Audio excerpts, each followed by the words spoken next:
Welcome to Parenting Successful Teens, the podcast that cuts through the overwhelm and stress of this phase and offers parents simple, practical, cognitive, science-based strategies for keeping their teens on track. Join master coach and real-life mom, Allie Irwin, to talk about real teens, real problems, and the skills it takes to raise successful adults. I did interviews a while ago with mothers who had difficult relationships with their own mothers. And the common thread that emerged in these interviews was that they felt like nothing they did was ever good enough for their moms. One by one, they each talked about very specific childhood memories where they felt criticized. And then they talked about from like there on in, they felt like nothing they would ever do would be good enough to make their mom happy. And what stood out about that were two parts to that sentence. Like if you listen to that, there's two pieces and they both are problematic. The first is, nothing I do is ever good enough. And the second part is to make my mom happy. The moms that I talked to had this idea as children that it was their job to make their moms happy by being a certain kind of way. And that level of goodness was elusive. It was like always just out of reach.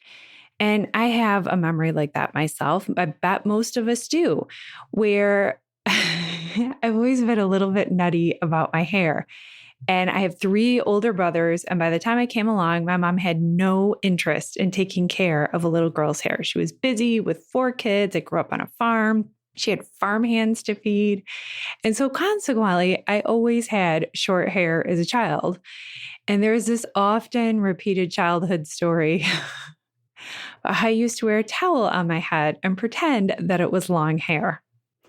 Now, everyone in my family thinks that this is hilarious, that I was so ridiculous to love long hair.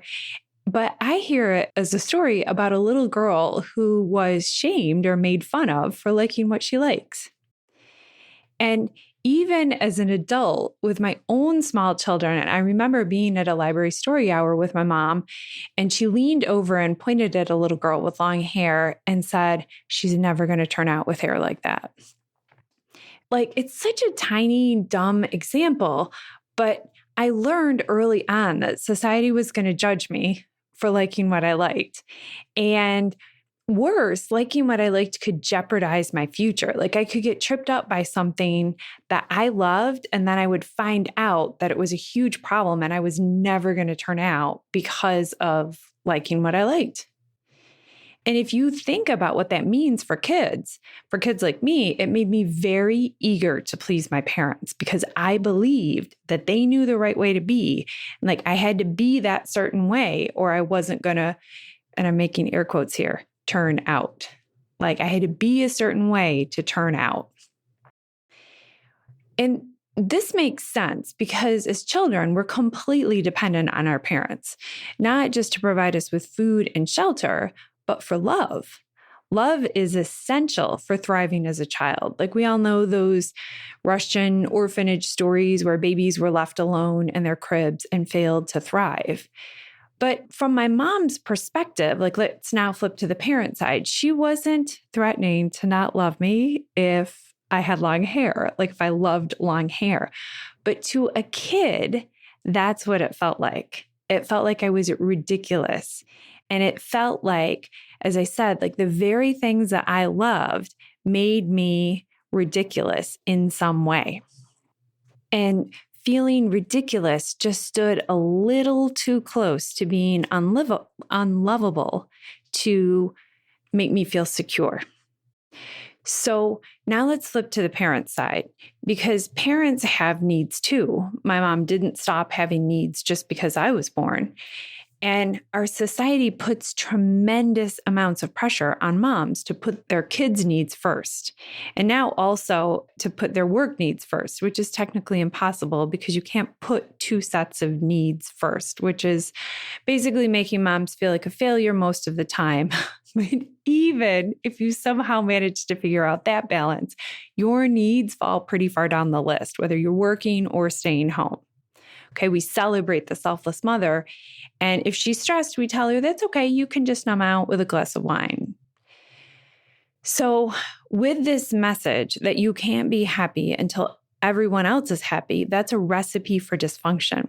It's a recipe for needing other people to be happy and productive and successful so that we as moms can finally relax and have what we want.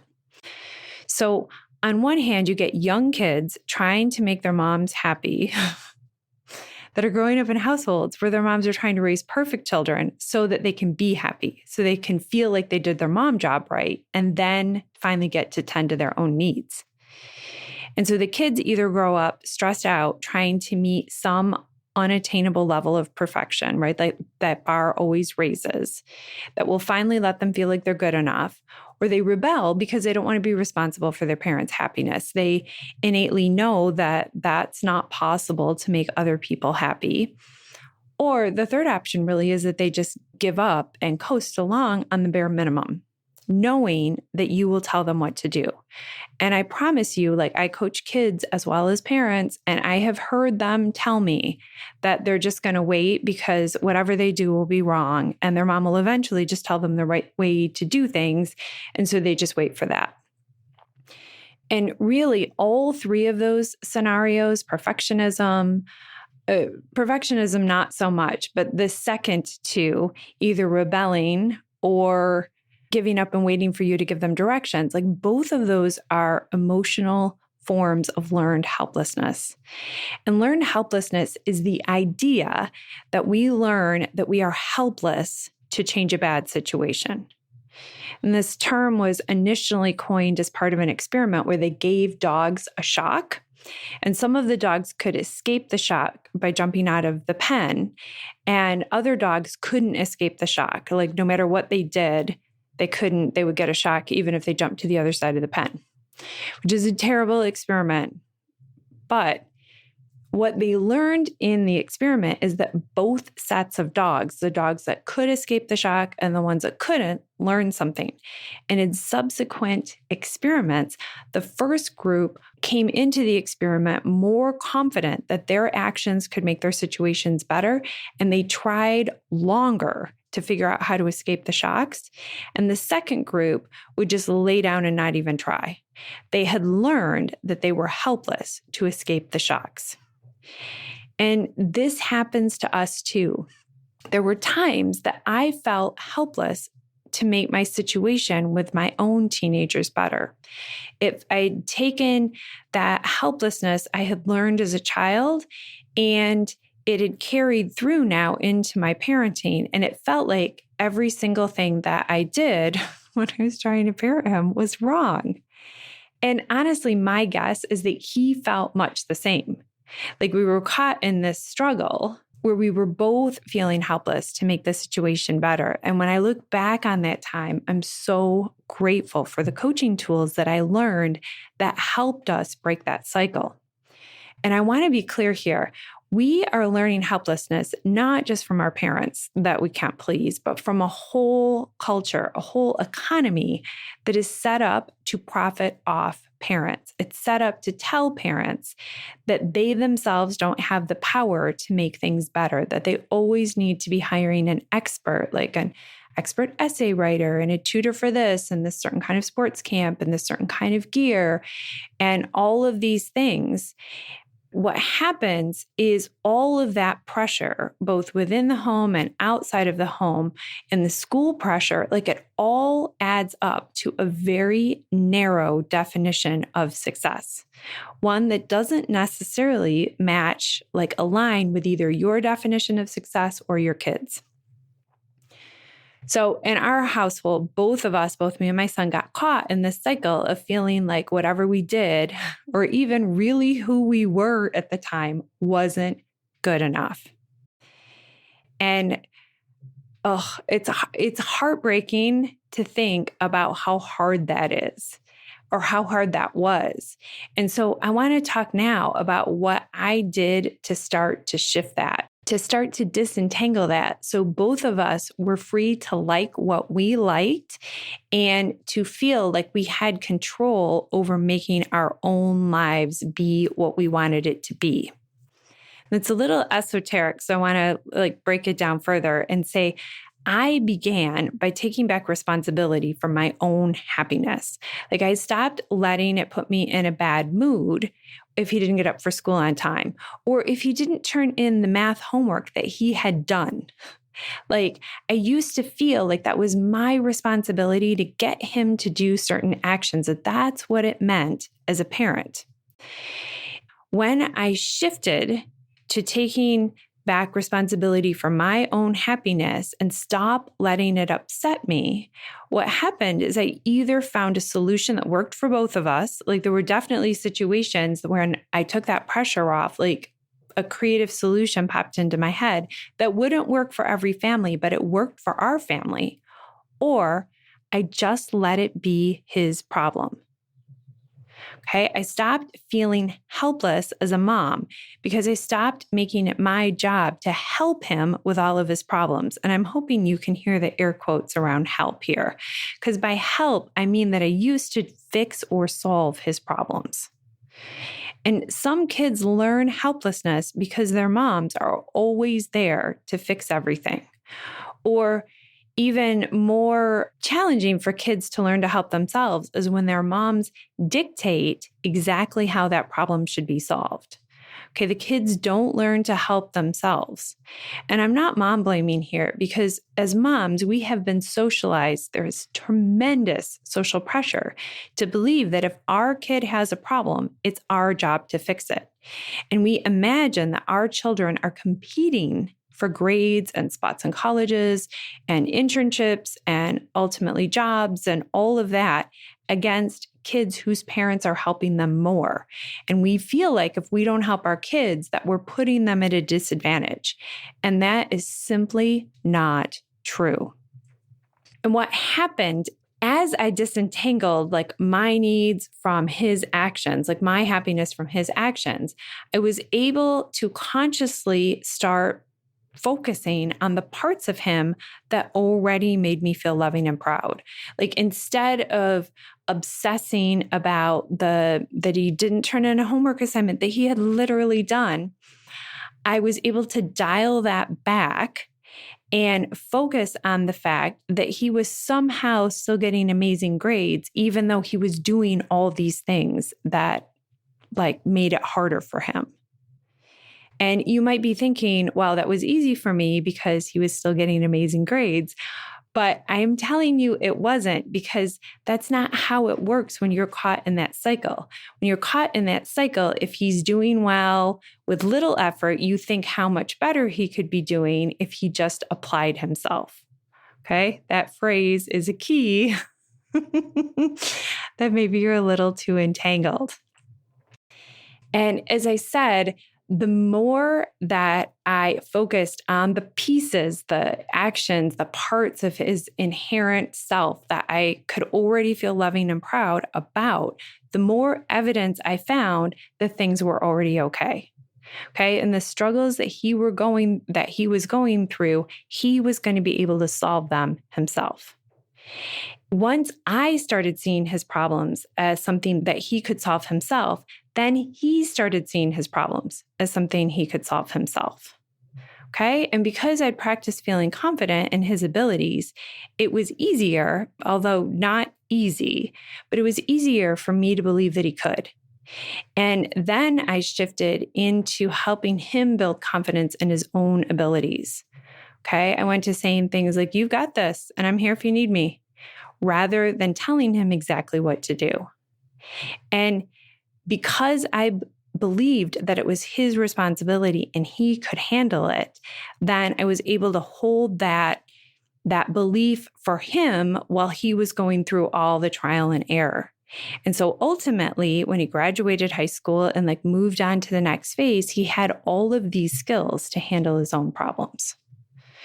And I'm going to admit that it was a little messy, but that's what the teen years are for.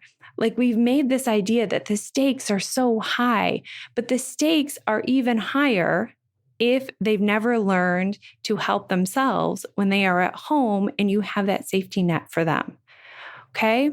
The teen years are for this natural, gradual transfer of responsibilities from our plate onto theirs. Think for a minute, like take a deep breath and think for a minute how much easier it would be to be happy when you are not tied to the emotional states of a group of humans who themselves are on emotional roller coasters. Okay? That is also just part of the teen years. And when we've linked our happiness to their happiness, like we're just setting ourselves up to be unhappy more of the time. And that makes us less fun to be around. And it makes those final years when we're all under the same roof less fun. And, we're kind of all under the same roof now. And if you are feeling a lot of frustration, it doesn't have to be this hard. Okay? You don't have to be unhappy when they leave their wet towel on the floor. Okay? You can either figure out a way to get them to pick it up from a place of calm, which is where you are at your most creative, or you can throw the wet towel on the towel bar yourself and just move on with your day. Like, the answer is up to your specific family, but the underpinning of being responsible for your own happiness and not letting their actions dictate your mood, that is the common thread. And I'm not suggesting that you let them become total slackers. Like, my kids definitely both helped and they didn't love it all the time, but I don't require them to love it. Like, I don't always want to unload the dishwasher. In fact, I never want to unload the dishwasher. Like, I let them be unhappy all the while they're unloading the dishwasher. Okay, they can make whatever pouty faces they want to. And I don't have to take offense because I know that chores don't have to be fun. They don't have to love the rules of the house. They just have to follow them. And you can hear the easiest way to enforce all that is when you yourself are totally cool with whether they're happy or unhappy, when you know that your emotional state is not tied to their emotional state. And just think about how much better that's going to be for them. You're such a better mother. You're so much more creative and more fun to be around and more effective and less tired. You have so much more capacity to create a safe, loving home environment when you feel safe and loved enough. And as an adult, we have the capacity to choose loving thoughts no matter what is happening around us. Okay, we have the power to direct our attention to loving thoughts, even as we're asking our kids to get their wet towel off their bedroom floor or come to dinner. Okay, we can have loving thoughts even as they sigh and roll their eyes and go be in their room all day. It's not my kid's job to make me feel good as a mom. It's my job. And it's worth cultivating that attention to our own happiness so that we don't make our kids responsible for it. Hey, being responsible for your own emotions is the antidote to learned helplessness. It's the antidote to your kids saying that about you. In a way, you're teaching your kids that they can make choices about their own life. As you are making choices, not requiring them to be happy about it, you're teaching them to believe in their own power to make choices, even if other people don't love them. And if you need help figuring out how to do that, how to put this concept of learned helplessness into practice, you and I need to talk.